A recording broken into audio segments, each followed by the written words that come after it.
Garrett walked back to the podium and set his hands calmly on the sides of the lectern. He consulted his notes.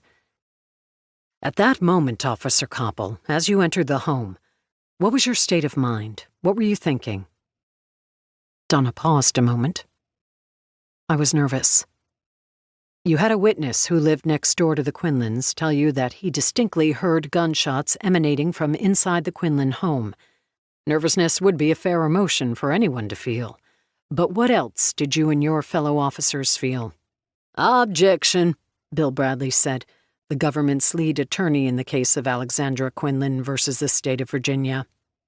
Officer Koppel can offer her opinion on how the other officers felt that night. Sustained, the judge said.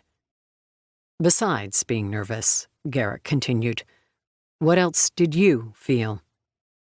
A lot of adrenaline. So, you were nervous and filled with adrenaline. In your opinion, the other officers felt the same way. Objection, Bill Bradley said. I'm asking Officer Koppel about her mindset when entering the house, not her fellow officers. Overruled, the judge said. Go ahead. So, you were nervous, and you were filled with adrenaline, and you felt that your fellow officers were experiencing the same emotions. Yes. Had you ever before, in your 18 years on the McIntosh police force, responded to shots fired or to a call involving an active shooter? No. Had any of the other officers with you that night ever responded to such a call? No.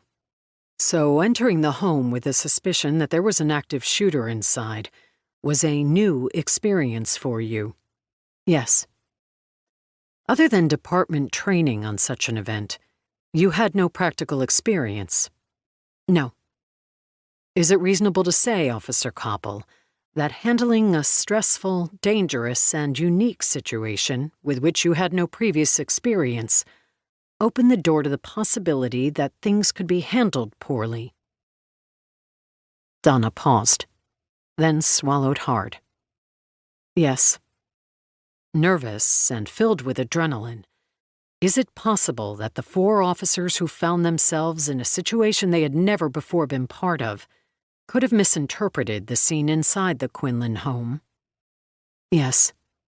Knowing what you know today, would you have handled that night differently?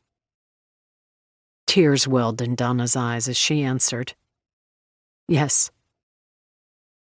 Can you tell the court what you found when you entered the Quinlan home on the night of January 15th? Donna took a deep breath to settle her nerves, blinked away the tears, and told the courtroom what she and her fellow officers discovered inside the home.